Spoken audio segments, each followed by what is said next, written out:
बार फिर से स्वागत है आपका लगातार कवरेज आज तक पर। आपको हम दिखा रहे हैं बंगाल का चुनाव, पहले दौर की वोटिंग, 30 सीटों के लिए वोट डाले जा रहे हैं 5 जिलों में, और दूसरी तरफ असम का भी चुनाव जहां 47 सीटों के लिए पहले दौर की वोटिंग, 12 जिलों में यह सीटें फैली हुई हैं। और पश्चिम बंगाल की विधानसभा पिछली बार कैसी थी, 2016 की तस्वीर इस वक्त आपके सामने टेलीविजन स्क्रीन पर है। ग्राफिक्स के जरिए हम आपको यह तस्वीर दिखा रहे हैं। कैमरा जैसे जैसे आगे बढ़ेगा आपको स्थिति साफ होगी कि पश्चिम बंगाल की विधानसभा में पिछली बार 211 सीटें तृणमूल कांग्रेस के खाते में थी। कांग्रेस को 44 सीटें मिली थी, लेफ्ट को 32 सीटें मिली थी। इस बार जो बीजेपी सीधे तौर पर चुनौती दे रही है तृणमूल कांग्रेस को और यह दावा कर रही है कि अब की बार 200 पार, वो बीजेपी पिछली बार इस विधानसभा में केवल और केवल 3 सीटों तक सीमित थी। आखिर ये जोश ये कहां से आ रहा है, इस पर बात करेंगे। लेकिन बता दें, बंगाल में 3 घंटे में 15% से कुछ ज्यादा मतदान हुआ है। 15.3% वोटिंग हुई है बंगाल में। अब तक तृणमूल कांग्रेस ने शिकायत की है कि मतदान प्रतिशत पहले ज्यादा था, अचानक वो मतदान प्रतिशत कम कैसे हो गया। तृणमूल कांग्रेस की तरफ से चुनाव आयोग में शिकायत भी दर्ज कराई गई है। 5 मिनट में वोटिंग प्रतिशत आधे तक कम कैसे हो गया, तृणमूल कांग्रेस इस पर सवाल उठा रही है।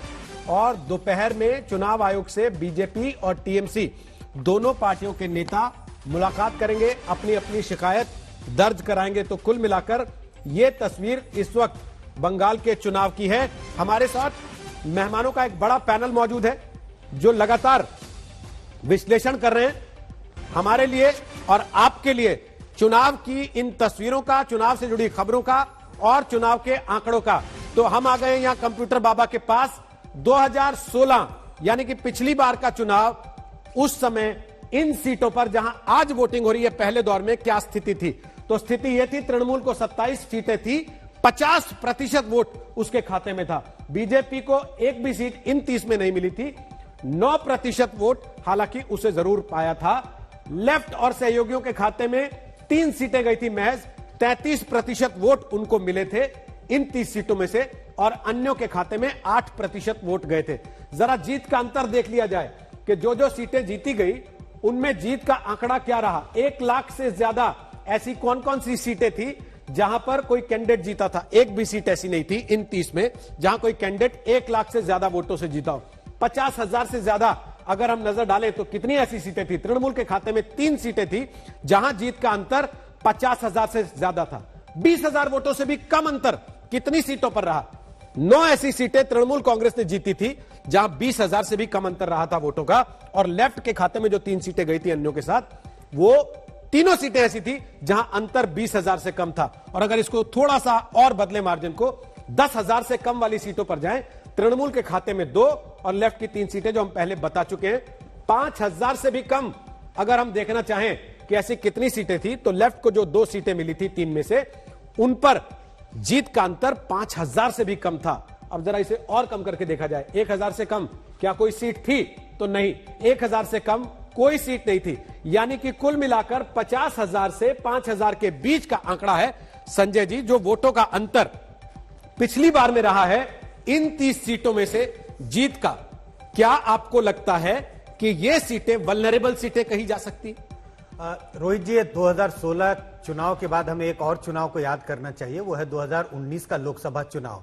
हम बार बार ये कहते हैं कि लोकसभा और विधानसभा के चुनाव की तुलना नहीं की जानी चाहिए, लेकिन जिस तरह से बंगाल में माहौल बदला है, पॉलिटिकल माहौल बदला है, जिस तरह से बीजेपी का विस्तार हुआ है, उस कंटेक्स्ट में 2019 के लोकसभा चुनाव को देखना बहुत जरूरी है।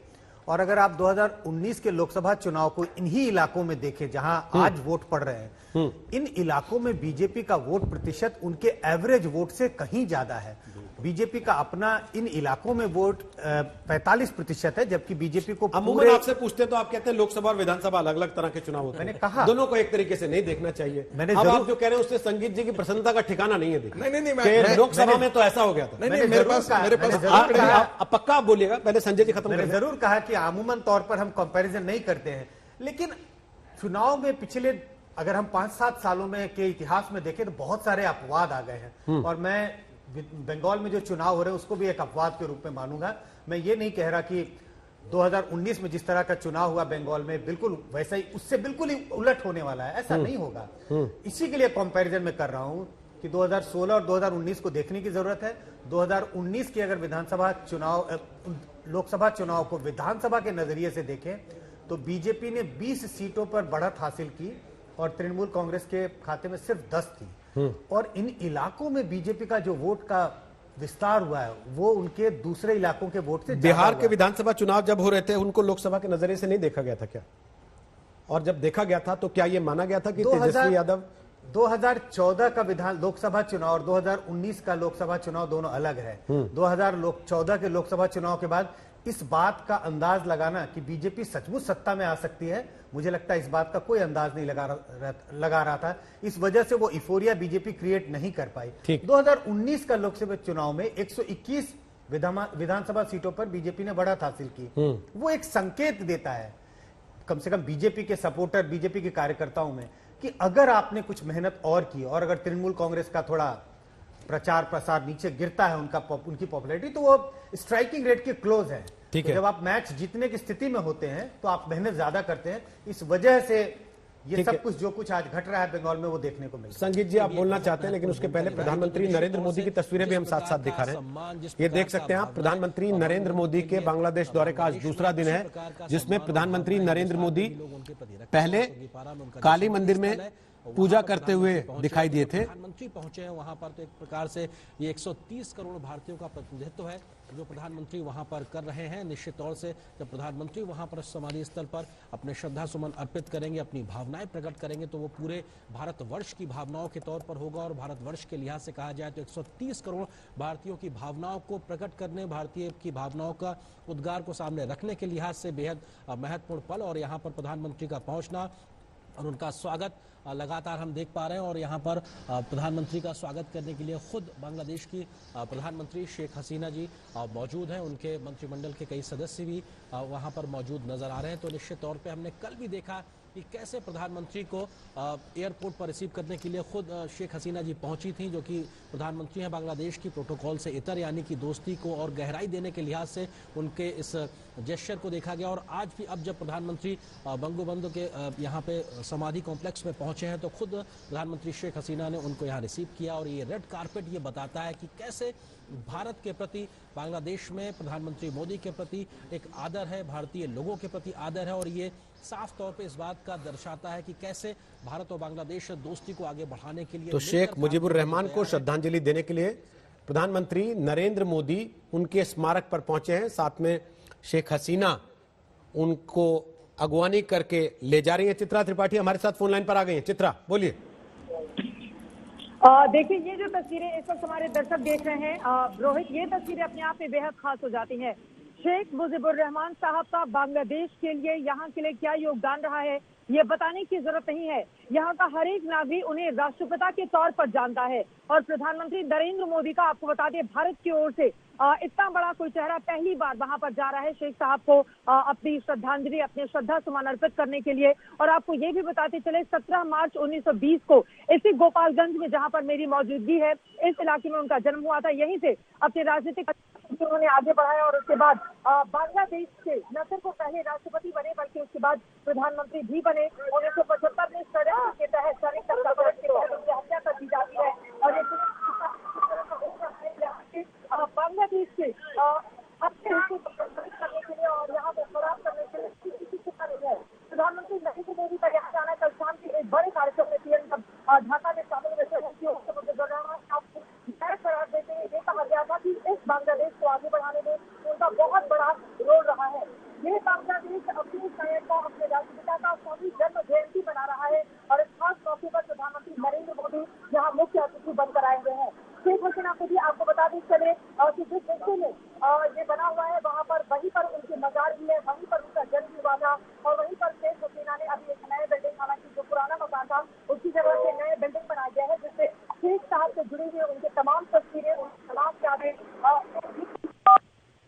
और वहाँ पर काफी पहले से तैयारी की जा रही थी कि भारत के प्रधानमंत्री को वहाँ पर पहुंचना था। ये बहुत महत्वपूर्ण हो जाती है।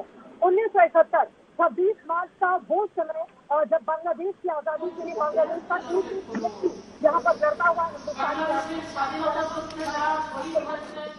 एक तरफ से हिंदुस्तान जब डूबा तो दूसरी तरफ बांग्लादेश आगाज होता है और विश्व की मानसिकता देश का उद्धार होता है, जिससे एक बहुत बड़ा रोल हिंदुस्तान का होता है। इस लिहाज से अगर हम देखें तो बांग्लादेश का रोल कितना ज्यादा महत्वपूर्ण होता है। इसके अलावा आपको ज्यादा महत्वपूर्ण हो जाता है।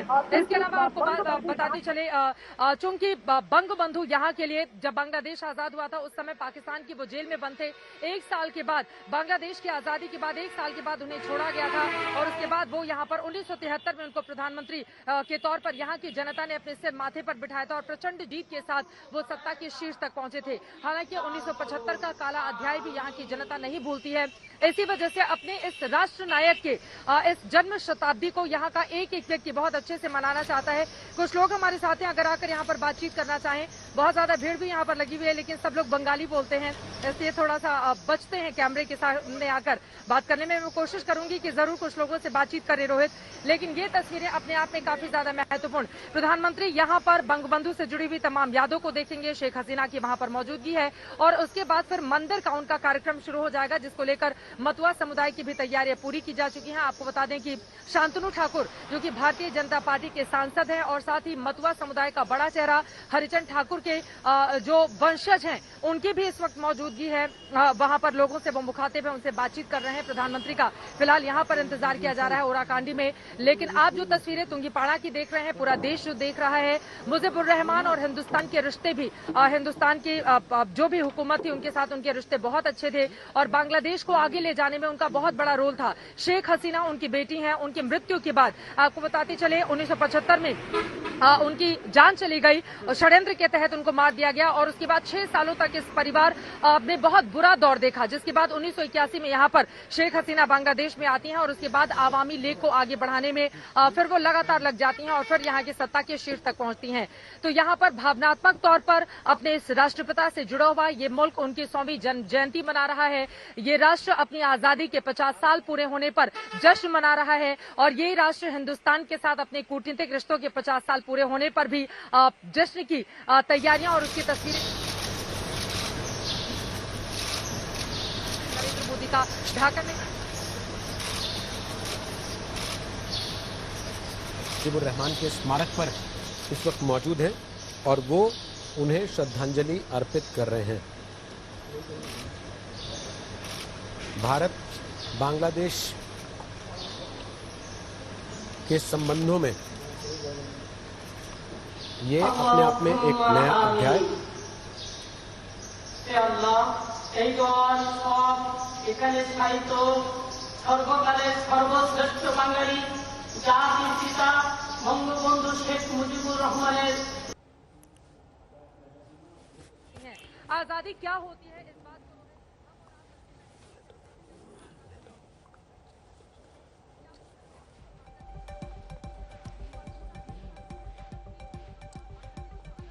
था, लेकिन उसके बाद लगातार चूंकि वैचारिक तौर पर, विचारधारा के तौर पर, सांस्कृतिक के तौर पर, रहन सहन के तौर पर, खान पान के तौर पर दोनों बिल्कुल अलग और अलहदा थे। यही कारण रही कि पश्चिमी पाकिस्तान की ओर से हमेशा पूर्वी पाकिस्तान को निशाना बनाया जाता रहा, यहाँ के लोगों को टारगेट किया जाता रहा, यहाँ पर जुल्म ढाए जाते रहे। लेकिन फिलहाल ये जो तस्वीरें हमारे दर्शक देख रहे हैं, आपको बता दें आजादी यहाँ के लोगों के संघर्षों के बाद मिली और उस संघर्ष को सेलिब्रेट करता हुआ ये पूरा का पूरा मुल्क। और इस वक्त जो तस्वीरें प्रधानमंत्री की देख रहे हैं हमारे दर्शक, मैं भी वहां पर गई थी, चिंकी इस समय सुरक्षा कारणों की वजह से अंदर जाने की इजाजत नहीं दी गई है, लेकिन वहां पर जब हम गए थे बड़ी बड़ी तस्वीरों से पूरे हिस्से को सजाया गया है। बंगबंधु से जुड़ी हुई जितनी भी यादें हैं, उनके संघर्ष की जितनी दास्तान है, वो सारी तस्वीरें हम सबने देखी, कैमरे में कैप्चर किया, अपने दर्शकों तक पहुंचाया। और इस वक्त प्रधानमंत्री नरेंद्र मोदी रोहित वहां पर पहुंचे हुए हैं और उन्हें न सिर्फ याद कर रहे हैं, उनके योगदान का स्मरण कर रहे हैं, बल्कि बांग्लादेश को बनाने में बंगबंधु की जो भूमिका रही है, यकीनन बांग्लादेश के नौजवानों के लिए वो प्रेरणा के स्रोत हैं। और इन तस्वीरों के जरिए एक बड़ा मैसेज न सिर्फ बांग्लादेश के प्रधानमंत्री शेख हसीना देना चाहती हैं, बल्कि प्रधानमंत्री नरेंद्र मोदी भी लगातार उनकी तारीफों में कसीदे पढ़ रहे हैं। तस्वीरें हम दिखा रहे हैं अपने दर्शकों को। इसके अलावा भी कल प्रधानमंत्री की यात्रा का जब पहला दिन था, उस वक्त प्रधानमंत्री ने काले रंग की मुजीब जैकेट पहनी थी। ये भी अपने आप में एक सम्मान का संकेत था। और आज प्रधानमंत्री उनके मजार पर इस समय मौजूद हैं।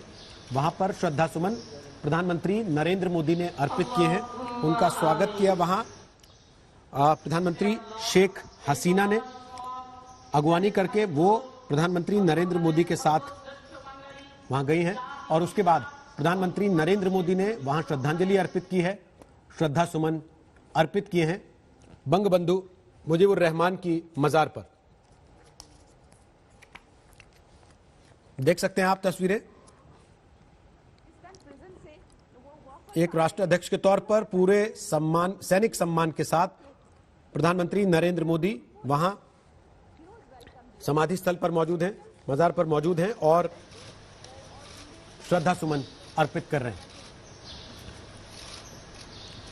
तो इस बांग्लादेश के दौरे को प्रधानमंत्री के कूटनीतिक और राजनीतिक दोनों नजरियों से देखा जा रहा है। राजनीतिक इसलिए क्योंकि बंगाल में इस वक्त चुनाव है और इसके थोड़ी देर के बाद प्रधानमंत्री औरकांडी मंदिर जाएंगे, जहां हरिचंद ठाकुर को मानने वाले मतुआ समुदाय के लोगों से उनकी मुलाकात होगी, जिनका एक बड़ा वोट बैंक बंगाल में है। इसके अलावा कूटनीतिक इन्हीं सब कार्यक्रमों में प्रधानमंत्री हिस्सा ले रहे हैं और इस यात्रा के दौरान भारत बांग्लादेश के बीच कई अहम समझौतों पर बात भी होगी और दस्तखत भी होंगे। लिहाजा कूटनीतिक और राजनीतिक तौर पर दोनों नजरियों से इस दौरे को बेहद अहम माना जा रहा है। क्या प्रधानमंत्री वहां पर कुछ संदेश भी लिखेंगे, इस पर भी नजर है सबकी, क्योंकि वहां पुस्तिका रखी हुई है।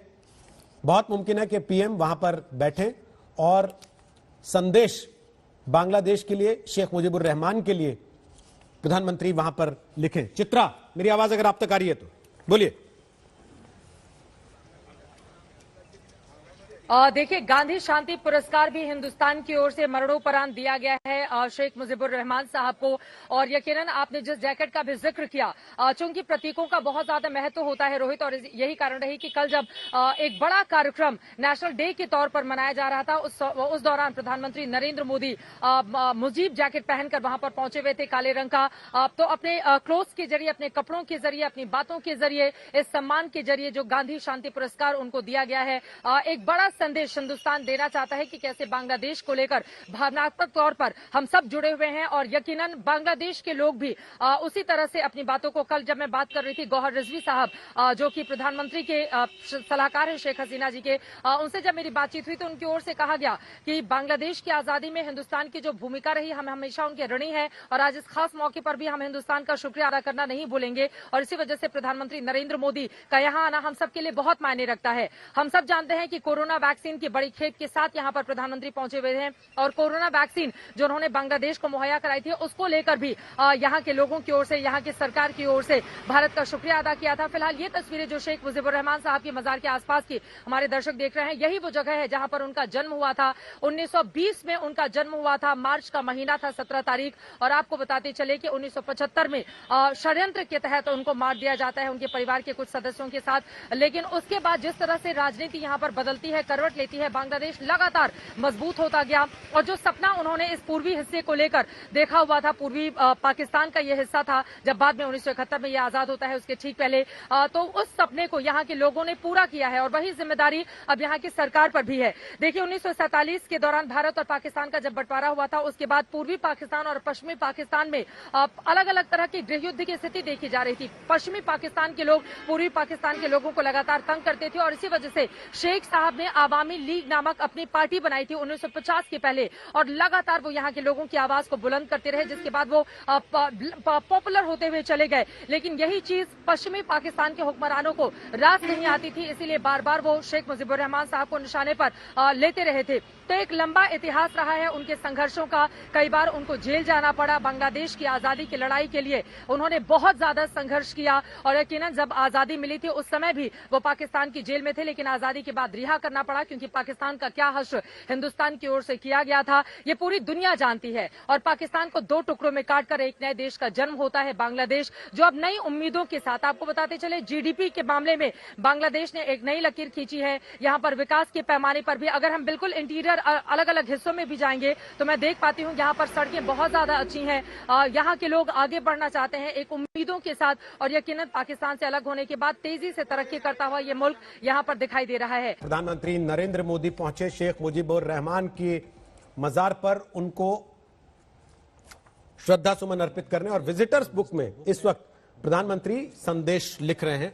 हमने आपको पहले इस बात का संकेत दिया था कि जो तस्वीरें आ रही हैं उससे ऐसा प्रतीत होता है कि प्रधानमंत्री नरेंद्र मोदी वहां बैठेंगे और वहां पर कोई संदेश पीएम लिखेंगे, तो प्रधानमंत्री वहां पर विजिटर्स बुक में संदेश लिख रहे हैं। कुछ ही देर के बाद वो तस्वीर भी सामने होगी कि भारत की तरफ से प्रधानमंत्री नरेंद्र मोदी ने बांग्लादेश यात्रा के दौरान यहां विजिटर्स बुक में क्या लिखा है। हम आपको दो तस्वीरें दिखाते हैं तब तक।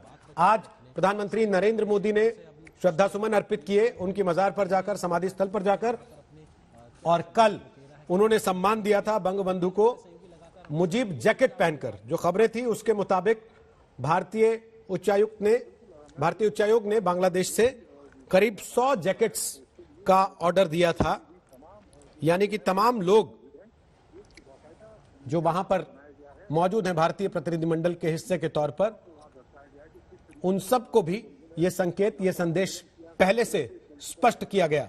यह तस्वीर हम आपको दिखा रहे हैं, यह कल की तस्वीर है। यह काली जैकेट जो प्रधानमंत्री ने कल पहनी थी, यह मुजीब जैकेट के तौर पर जानी जाती है बांग्लादेश में। और आज बंगबंधु को श्रद्धांजलि देने के लिए प्रधानमंत्री नरेंद्र मोदी पहुंचे उनके स्मारक स्थल पर, और वहां विजिटर बुक में उन्होंने अपना संदेश भी लिखा है शेख मुजीबुर रहमान को श्रद्धांजलि अर्पित करने के बाद। तो दोनों तस्वीरें हम आपको दिखा रहे हैं। और थोड़ी देर में मतुआ समुदाय के मंदिर जाने वाले हैं प्रधानमंत्री नरेंद्र मोदी, जिसका राजनीतिक मायना भी बंगाल के चुनाव से जोड़कर देखा जा रहा है। वहां पीएम मतुआ समुदाय के 300 लोग करीब रहते हैं, उनसे मिलेंगे, उनसे बातचीत करेंगे, और यह माना जा रहा है कि उसका सीधा असर बंगाल में जो मतुआ समुदाय के वोटर हैं, जो 70 सीटों पर अपना प्रभाव रखते हैं, उनसे एक तरीके का कनेक्ट बिल्ड करने की कोशिश ये प्रधानमंत्री की है। हालांकि आपको याद दिला दें, गृहमंत्री अमित शाह भी गए थे और उन्होंने मतुआ समुदाय से जुड़े व्यक्ति के घर पर भोजन भी किया था। और आज प्रधानमंत्री नरेंद्र मोदी का ये एक और कनेक्ट बिल्डिंग एक्सरसाइज इसको कहा जा रहा है मतुआ समुदाय के वोटरों के साथ। हालांकि बहुत से लोगों का यह कहना है कि विदेश यात्रा को कूटनीतिक तौर पर देखा जाना चाहिए, राजनीतिक तौर पर नहीं, लेकिन इस प्रतीकों की राजनीति का भी विश्लेषण होता है और आज भी होगा। जब प्रधानमंत्री जाएंगे, मतुआ समुदाय के लोगों से मिलेंगे, वहां वो क्या बात करेंगे, क्या संदेश देंगे, वो संदेश बांग्लादेश के लिए होगा या भारत में बैठे उन तमाम लोगों के लिए भी होगा जिनको अगले 8 चरण में बंगाल में वोट डालना है, इस पर आज सबकी नजर रहेगी। संजय जी मुस्कुरा रहे हैं। मुस्कुरा इसीलिए रहा हूं रोहित, क्योंकि जब वो वहां संदेश देंगे तो ऐसा तो है नहीं कि ये संदेश सिर्फ बांग्लादेश के लोग ही सुनेंगे तो सभी लोग, और वो जो लोग बंगाल में वोट आज दे रहे हैं और अगले 7 चरणों में जो वोट देंगे, और खासकर समुदाय के वोटर जो वोट देंगे, निश्चित रूप से वो भी इसको सुन रहे होंगे। लेकिन अब इस संदेशों का कितना असर होगा ये तो आने वाला समय बताएगा। 2 मई को जब वोट की काउंटिंग होगी तभी हमें पता चलेगा। कहीं 200 पार हो गए जैसा दावा कर रहे हैं विनोद जी, तब तो यही कहा जाएगा कि वहां चले गए थे और देखिए वहां से पूरा चलता रहा, इसलिए ये सब हो गया।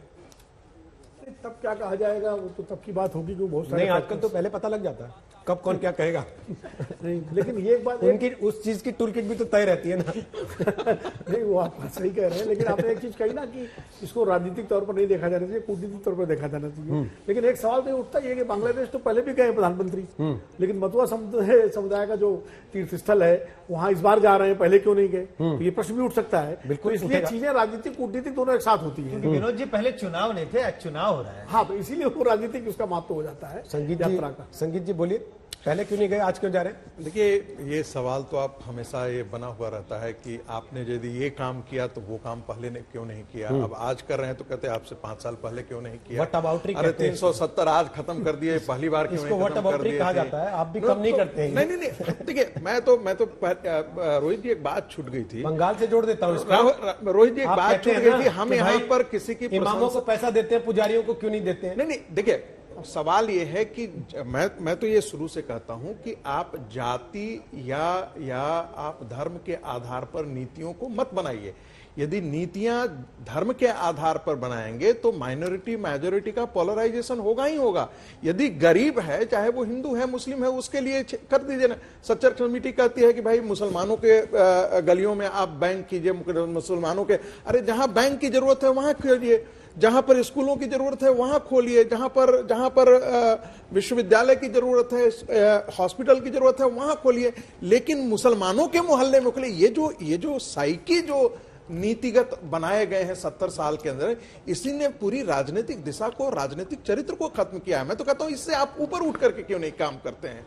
आज मटुआ समुदाय, आप बांग्लादेश से आए हुए लोगों को आप बसाने के लिए आप उनको वोटर आईडी कार्ड दे देते हैं, उनको पैन कार्ड दे देते हैं, उनको सारी व्यवस्था कर देते हैं। वो इलीगल तरीके से आकर के रह गए, अवैध तरीके से आकर के रह गए, आपके संसाधनों का प्रयोग कर रहे हैं और उनकी प्रतिबद्धता भारत के लिए है या बांग्लादेश के लिए यह सुनिश्चित। लेकिन जो मटुआ समुदाय के लोगों आप उनको परमानेंट सिटीजनशिप आप नहीं विस्तार से मौका मिलेगा। अभी देखिए पौधारोपण कर रहे हैं, प्रधानमंत्री वहां गए हैं। मटुआ समुदाय पे अभी लंबी बात होगी, क्योंकि जब पीएम मिलेंगे तब भी मैं आपसे ये सवाल पूछूंगा जरूर, और आपको पक्का पूरा मौका मिलेगा इस पर अपनी बात कहने का, संगीत जी। लेकिन अभी जो तस्वीरें आ रही हैं वो आ रही हैं पौधारोपण की तस्वीरें हैं। राष्ट्रीय स्मारक है जहां पर प्रधानमंत्री पहुंचे हैं, और राष्ट्रीय स्मारक के साथ साथ बंगबंधु मुजीबुर रहमान की मजार पर भी प्रधानमंत्री नरेंद्र मोदी गए, अंदर तक गए, पूरा वहां रहे कुछ समय तक, और यहां वापस लौटने के बाद एक स्मृति चिन्ह के तौर पर अक्सर जब कोई राष्ट्राध्यक्ष एक देश से दूसरे देश जाते हैं तो वहां इस तरीके से पौधारोपण होता है। तो प्रधानमंत्री नरेंद्र मोदी ने पौधारोपण में भाग लिया है यहां पर, और उसके बाद वो शेख हसीना से इस समय बात कर रहे हैं। तुंगीपारा तक किसी राष्ट्र के प्रमुख नेता का यहाँ पहुंचना, तुंगीपारा कहा जाता है इस इलाके को, इस जगह का नाम है जहां पर ये राष्ट्रीय स्मारक बंगबंधु शेख मुजीबुर रहमान का बना है, और यहीं तुंगीपारा में ही शेख मुजीबुर रहमान का जन्म भी हुआ था।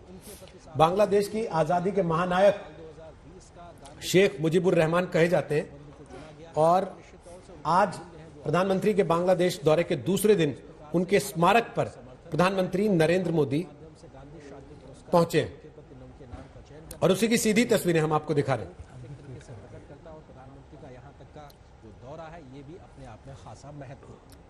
और उसके बाद अगला कार्यक्रम प्रधानमंत्री नरेंद्र मोदी का है औरकांडी मंदिर जाने का, जहां मतुआ समुदाय के लोगों से प्रधानमंत्री मुलाकात करेंगे, जिसको राजनीतिक तौर पर आज बांग्लादेश की वो अपनी बहन के साथ में और अपने मंत्रिमंडल के सहयोगी बंगाल के चुनाव से जोड़कर देखा जा रहा है।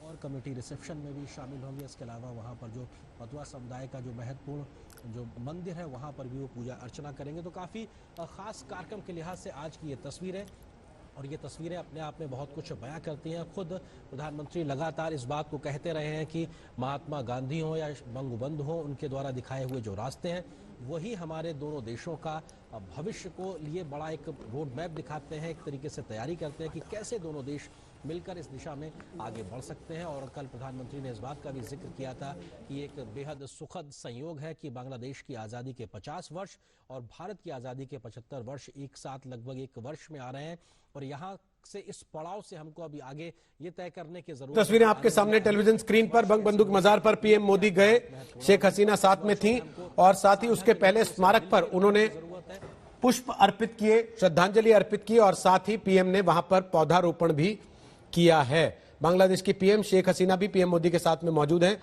और यह भी बता दें कि विजिटर बुक में भी प्रधानमंत्री नरेंद्र मोदी ने अपना संदेश वहां पर लिखा है। प्रधानमंत्री के दूसरे दौरे के दूसरे दिन ये तस्वीरें वहां से लाइव जो आ रही हैं हम आपको दिखा रहे हैं, और साथ ही अभी औरकांडी मंदिर जाने की तस्वीरें भी आप तक सीधी पहुंचेंगी। इस बीच बंगाल के चुनाव पर भी लगातार आज तक की नजर बनी हुई है। बंगाल के चुनाव में पल पल का अपडेट हम आप तक पहुंचा रहे हैं। बंगाल में आज पहले दौर में 30 सीटों पर वोट डाले जा रहे हैं, असम में 47 सीटों पर वोट डाले जा रहे हैं, और हमारे साथ मेहमानों का एक पूरा बड़ा पैनल मौजूद है जिनसे हम बात भी कर रहे हैं, और साथ ही साथ तस्वीरों का विश्लेषण, आंकड़ों का विश्लेषण भी वो हमारे दर्शकों के लिए लगातार कर रहे हैं। सवाल इस पर भी है कि बांग्लादेश की यात्रा को क्या बंगाल के चुनाव से जोड़कर देखा जाना चाहिए। हमारे साथ कौशिक डेका आ गए असम से, हमारे सहयोगी इंडिया टुडे जुड़े हैं। स्वागत है कौशिक डेका आपका। काफी देर से आप सुन रहे होंगे बांग्लादेश में पीएम मोदी की लाइव तस्वीरें हम आपको दिखा रहे हैं, लेकिन असम के चुनाव में क्या चल रहा है थोड़ा ताजा हाल बता दें आप पहले, उसके बाद आगे की बात। असम में वोटिंग शुरू हो गया। आज पहले दौर का वोटिंग है। 47 सीट्स अपर असम, नॉर्थ असम और मिडिल असम, इन 3 जगहों पे हो रहे हैं। और ये यहाँ पे जो सीट्स है वो एसएमई स्पीकिंग लोगों से डोमिनेटेड है, टी गार्डन वर्कर से डोमिनेटेड है, और कुछ सीट्स संख्या में कम है वो मुस्लिम डोमिनेटेड है। तो जो भी पार्टी ये फर्स्ट फेज में ये 47 सीट्स में से मेजॉरिटी सीट्स निकाल लेंगे वही एक्चुअली निर्णायक होंगे। ये 47 सीट्स ही डिसाइड करेंगे कि असम में इवेंचुअली जीतेगा कौन। जी तो चुनाव का मुद्दा जी बीजेपी को सत्ता से बाहर करना है या फिर जमीनी हकीकत के मुद्दे हैं जिन पर राजनेताओं ने वादे तो बड़े बड़े कर दिए?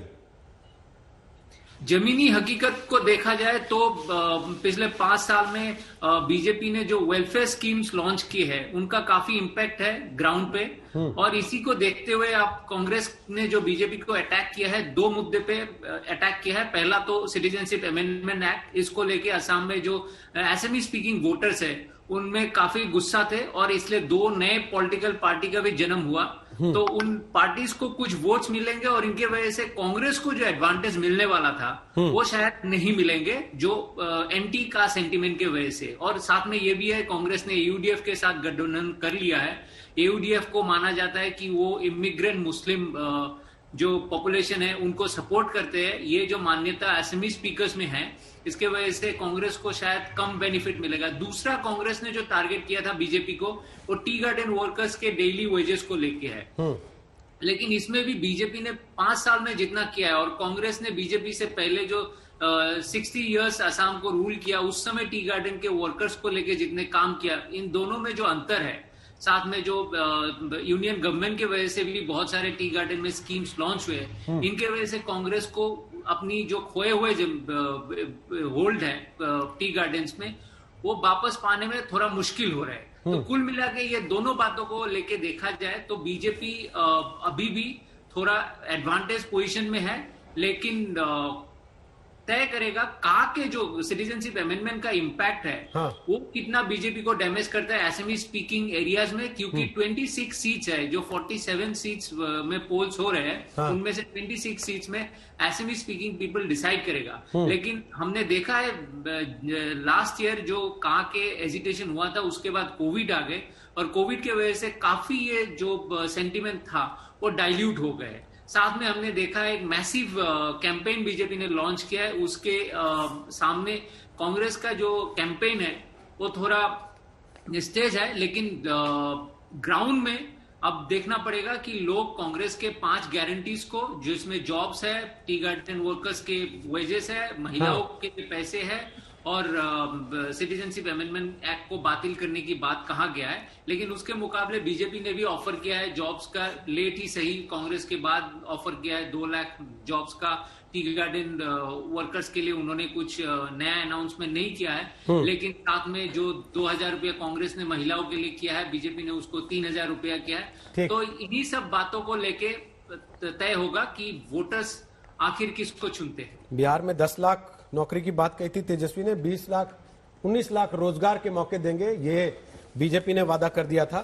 और अभी की स्थिति क्या है कि हम टीवी पर हर रोज देख रहे हैं और दिखा रहे हैं। लेकिन विनोद जी, क्या सीएए का आंदोलन कोविड की वजह से डाउन हो गया, या फिर बीजेपी को इस बात का एहसास हुआ कि ये चोट पहुंचा सकता है, नुकसान दे सकता है, इसलिए बीजेपी के नेताओं ने भी रैलियों में बहुत ज्यादा सीएए का जिक्र नहीं किया, बल्कि ये कहते सुने गए कि असम की सभ्यता संस्कृति को किसी तरह की कोई चोट नहीं पहुंचने दी जाएगी? निश्चित रूप से सीएए का जो आंदोलन था, आंदोलन तो निश्चित रूप से जब कोविड आया तो उसके बाद चूंकि गैदरिंग बंद हो गई, इकट्ठा होना बंद हो गया तो ठंडा पड़ गया, लेकिन मुद्दा ठंडा नहीं पड़ा और मुद्दा वहां अभी भी है ये। और इसीलिए जैसा कि अभी डेगा साहब भी बता रहे हैं, इसीलिए बीजेपी को भी अपने कदम पीछे खींचने पड़े, क्योंकि एक तरफ पहले आप याद कीजिए कि बीजेपी सीए को कितना पुश कर रही थी, उसके बाद उसने वापस खींचा। उसके उलट पश्चिम बंगाल में उन्होंने बाकायदा अपने भाषणों में कहा कि हम सीए लागू करेंगे। अब ये बड़ी विडंबना है कि एक राज्य में आप सीए पर पीछे कदम खींच रहे हैं और दूसरे राज्य में आप जोर शोर से कह रहे हैं हम लागू करेंगे। यानी इसका मतलब ये है कि कहीं ना कहीं बीजेपी सीए को पुश तो करना चाहती है, लेकिन आसाम में चूंकि इसको लेकर इतना विरोध है, इसलिए भारतीय जनता पार्टी ने वहां पर इसकी चर्चा बंद कर दी और कांग्रेस उसको उतना ही उठा रही है। कांग्रेस ने हर बार हर मीटिंग में कहा है उनके नेताओं ने कि हम सीए नहीं होने देंगे। तो सीए का एक मुद्दा, बड़ा मुद्दा आसाम में है।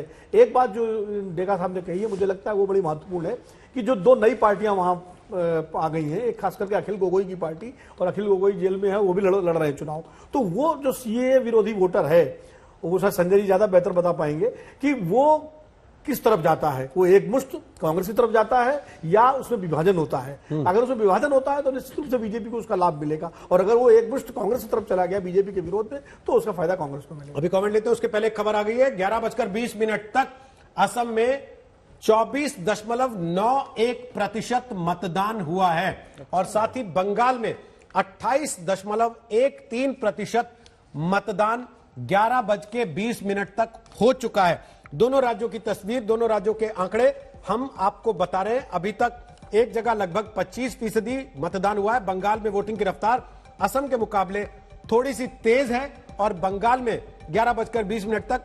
28.13% मतदान हुआ है। उम्मीद करते हैं संजय जी अब तो चुनाव आयोग ने डबली श्योर होकर आंकड़ा दिया होगा। नहीं, निश्चित रूप से करना भी चाहिए जब तक आप श्योर न हो कि मतदान का प्रतिशत क्या है। हालांकि इसमें भी ऊपर नीचे होता रहेगा, लेकिन इतना नहीं कि दुगना हो जाए और आधा हो जाए। थोड़ा बहुत ऊपर नीचे होता रहेगा, लेकिन मुझे लगता है कि सतर्कता के साथ इलेक्शन कमीशन ने इन आंकड़ों को जारी किया होगा। जो बात अभी विनोद जी ने सवाल उठाया, क्या आपको लगता है सीएए को लेकर जो दो नई पार्टियां खड़ी हुई जिनका कौशिक जिक्र कर रहे थे? देखिए, जब भी हम किसी एक समुदाय की बात करें, चाहे वो जाति वर्ग की बात करें, कि एक धार्मिक दृष्टिकोण रखने वाले वोटरों की बात करें, जब भी हम कहते हैं कि उनका वोट एक तरफा पड़ रहा है, एक तरफ जाएगा, तो वो तकरीबन 65 से 70% वोट अगर एक समुदाय एक पार्टी की तरफ देता है तो हम कहते हैं कि बहुत ही पोलराइज्ड वोट है। तो लगभग इसी तरह का वोट डिवीजन जरूर होगा। 70-75% कांग्रेस की तरफ जाएंगे, और बाकी जो वोट है वो तो छिटका हुआ रहेगा। ऐसा कभी नहीं होता कि पूरे के पूरे समुदाय का वोट एक तरफा जा रहा हो। रागी जी चिंतित हैं काफी? नहीं, मैं चिंतित नहीं हूं। मुझे ऐसा लगता है कि मैं इस बात से तो सहमत हूं कि पोलराइज्ड वोट का मतलब है कि 70% वोट जो है वो किसी एक समुदाय का एक पार्टी के लिए जा रहा हो। कहीं भी ऐसा नहीं होता है कि 90% वोट जो है किसी समुदाय का एक ही पार्टी के पक्ष में चला जाए। ऐसा कहीं किसी भी इलेक्शन में नहीं देखा जाता है। लेकिन जहां तक अस्मिता का सवाल है, मुझे लगता है कि पिछले 5 वर्षों के दरमियान भारतीय जनता पार्टी ने जिस प्रकार से काम किया है, उससे मुझे नहीं लगता है कि अस्मिता के नाम पर वो सारी चीजें भूल जाएंगे। आखिर 70 साल के अंतर्गत जो आसाम की अस्मिता पर जो संकट बना, घुसपैठियों के कारण, डेमोग्राफिक जो चेंजेज हुए कई डिस्ट्रिक्ट्स के अंदर, सिर्फ बॉर्डर एरिया में भी नहीं, बट अप टू काजीरंगा पार के दिए आप देखेंगे तो बहुत बड़ा परिवर्तन उसमें हुआ है। वो तो कांग्रेस पार्टी के कारण ही हुआ है। तो ऐसी स्थिति में लोग भारतीय जनता पार्टी को छोड़ करके वो कांग्रेस की तरफ जाएंगे, ऐसा संभव नहीं होता। मुझे नहीं लगता। हो सकता है कि जो नई पार्टियां बनी हैं उससे मैं सहमत हूं, उनके तरफ वोट जा सकता है। लेकिन यदि अन्य सोशल ग्रुप से अन्य सामाजिक समीकरण उनके साथ नहीं खड़ा होते हैं तो वैसी स्थिति में वो पार्टियां भारतीय जनता पार्टी का ज्यादा नुकसान नहीं पहुंचा पाएंगी। आप अपने कोर मुद्दे से और वो जीते हो गए ना। देखिए मुद्दे उससे हटने का मुझे लगता है कि भारतीय जनता पार्टी ने भी इस बात को खुल करके ये कहा है कि सीएए का मुद्दा फिलहाल ठंडे बस्ते में डाला गया है। और मैं इस चीज को थोड़ा सा, इस पर चूंकि मेरा अध्ययन है इसलिए मैं कह सकता हूं कि बार बार जो वो जिक्र किया जाता था कि 19 लाख जो है वो बांग्लादेशी वोटर आए हैं, वहां से बांग्लादेशी घुसपैठिए, हमको ये समझना पड़ेगा कि वहां से देश के अन्य जिलों में वो आकर के आज रहने लगे हैं। वहां वोटर आई कार्ड और ये जाकर के वो, इसीलिए आपको जो वहां के जो जनसंख्या दिखती है, और यह एक सुनियोजित ये प्रयास के तहत हुआ है। जिस प्रकार से आप रोहिंग्या को देखते हैं कि 3700 किलोमीटर हुए अच्छी मजबूत सरकार आपको मिली थी, तब आपने कदम पीछे क्यों खींचे, डर के मारे कि अगले चुनाव में वोट हाथ से खिसक जाएगा अगर ऐसा कर देंगे? देखिए एक तरफ आप ये कहते हैं कि हमारी सरकार पॉपुलिस्ट मेजर्स नहीं लेती है, हम नोटबंदी भी करते हैं भले ही उसमें हमारे खिलाफ लोग खड़े हो जाएं, हम लॉकडाउन भी करते हैं भले लोग हमसे नाराज हो जाएं, हम किसान आंदोलन चलने देंगे, बिल वापस नहीं लेंगे भले लोग नाराज हो जाएं, क्योंकि हम बेहतरी के लिए कर रहे हैं। अगर सीएए बेहतरी के लिए है तो फिर चुनाव के समय में हाथ पीछे क्यों खींचा? अभी आऊंगा इस पे बात करूंगा, आपको मौका मिलेगा। विनोद जी भी बोलना चाहते हैं, उसके पहले एक आंकड़ा आ रहा है वो दिखा देते हैं अपने दर्शकों को। यह आंकड़ा है 11:39 तक का। बांकुरा में 36.48% वोट, झारग्राम में 36.87% वोट, पश्चिमी मिदनापुर में 35.9% वोट, पूर्वी मिदनापुर में 38.8% वोट और पुरुलिया में 33.65% वोट। यह 11:39 तक का आंकड़ा बंगाल में पहले चरण का आ चुका है। काफी तेज रफ्तार से वोटिंग हो रही है। अनुपम हमारे साथ हैं इस मिदनापुर से, पूर्वी मिदनापुर से। अनुपम, क्या मायने निकालेंगे इसके? जी देखिए, बंगाल का चरित्र है, बंगाल में वोटिंग परसेंटेज हमेशा से ही ज्यादा होती है, 80 से 90% होती है और कई बार तो देखा गया 90% से ऊपर भी वोटिंग हो जाती है। तो जिस तरह के आंकड़े आ रहे हैं स्वाभाविक हैं, इसी तरह की वोटिंग परसेंटेज हमेशा से होती रही है। बंगाल के लोग काफी जागरूक हैं इस मामले में और पूरे नॉर्थ ईस्ट में अगर हम वोटिंग परसेंटेज देखें तो अन्य भागों की तुलना में यहाँ पर वोटिंग परसेंटेज काफी ज्यादा होता है, 90% के आसपास होता है। तो इस बार भी महसूस किया जा रहा है कि 90% के आसपास वोटिंग परसेंटेज होना चाहिए। और दूसरी सबसे बड़ी बात है कि छिटपुट हिंसा की घटनाओं के अलावा बड़ी कोई हिंसा की घटना अभी तक नहीं है। तो जिस तरह पिछले चुनावों में हमने देखा था कि शुरुआत में ही काफी बड़ी हिंसा की घटनाएं हो जाती हैं, वैसी बहुत बड़ी हिंसा की घटनाएं अभी तक नहीं है। छिटपुट बहुत मामूली कई घटनाएं हुई हैं। आरोप प्रत्यारोप की राजनीति बहुत ज्यादा है। आरोप लगाए जा रहे हैं बीजेपी की ओर से भी, टीएमसी की ओर से भी और दोनों ही पक्षों की ओर से चुनाव आयोग में शिकायत भी दर्ज कराई जा रही है। जी, लेकिन एक तरफ यह कहना कि राजनीतिक हिंसा है, लोगों में खौफ है, और दूसरी तरफ वोट परसेंटेज का पूरी तरह से अप्रभावित रहना, इन तमाम चीजों के बावजूद ये क्या संदेश देता है अनुपम? क्या ये नहीं बताता कि जनता उत्साहित है वोट डालने के लिए आज भी? जी बिल्कुल, इससे पहले भी अगर दशकों पहले का हम इतिहास देखें तो हिंसा का इतिहास शुरू से रहा है। यहाँ वामपंथ के समय में था, टीएमसी के समय में था और चल रहा है। लेकिन जो वोटिंग परसेंटेज है वो उसमें कभी भी कमी नहीं आई है। वोट आदमी अपना देना चाहता है। एकमात्र पंचायत चुनाव में ऐसा हुआ था कि जब लोग वोट नहीं दे पाए थे तो नौबत कोर्ट तक पहुंची थी, व्हाट्सएप तक पहुंची थी। तो ये एक बार ही ऐसा हुआ है। लेकिन जितनी भी वारदातें हो, जितनी भी हिंसा हो, जो वोटिंग परसेंटेज होती है उस पर कुछ खास असर नहीं होता है। और इसी को प्रभावित करने के लिए जो हिंसा की घटनाएं होती हैं वो होती रही हैं, लेकिन बहुत ज्यादा इसमें कामयाबी जो अराजक तत्व हैं उनको कभी नहीं मिली। पिछला अगर इतिहास हम खंगाले तब भी उनको नहीं मिली और आज का इतिहास हम देखें तब भी उनको नहीं मिली है। तो जो मतदाता है काफी जागरूक है, अपना वोट शुरू में सुबह ही डालने की कोशिश करता है। और ट्रेंड यही रहा है कि सुबह से जो लंबी कतारें, लंबी लाइनें हम देखते हैं उसका एक मायने यही है कि जितनी देर होगी हिंसा की घटनाएं बढ़ने की आशंका हो सकती है। इसलिए लोग चाहते हैं सुबह ही अपना वोट देते हैं और खासतौर पर महिलाओं की संख्या इस बार 50% के आसपास है और उन्होंने सुबह से ही वोट डालना शुरू कर दिया है। चलिए, महिला मतदाता ही तय करेंगे अगर महिला मुख्यमंत्री की किस्मत। और यह भी कहा जाता है कि प्रधानमंत्री नरेंद्र मोदी की लोकप्रियता महिला वोटरों में ज्यादा है क्योंकि ज्यादातर केंद्र सरकार की स्कीम्स जो हैं वो महिलाओं के हित से जुड़ी हुई स्कीम्स हैं। इस पर बात करें उसके पहले एक आंकड़ा अपने दर्शकों को और दिखा देते हैं। वो आंकड़ा असम का, 11:39 तक असम में कितनी वोटिंग पहले चरण के मतदान के दौरान हो चुकी है, ये आपके सामने टेलीविजन स्क्रीन पर है। 47 सीटों के लिए आज वोट पड़ रहे हैं। बोकाखाट में 28% वोट पड़ चुके हैं, धनसिरी में 26.1%, विश्वनाथ में 27.1%, धेमाजी में 25.12%, धाकुआ खाना में 26% वोटिंग अब तक हो चुकी है। 11:39 तक माना जा रहा है 25% से ऊपर वोटिंग। और बंगाल में अब तक 36% से ऊपर मतदान हो चुका है।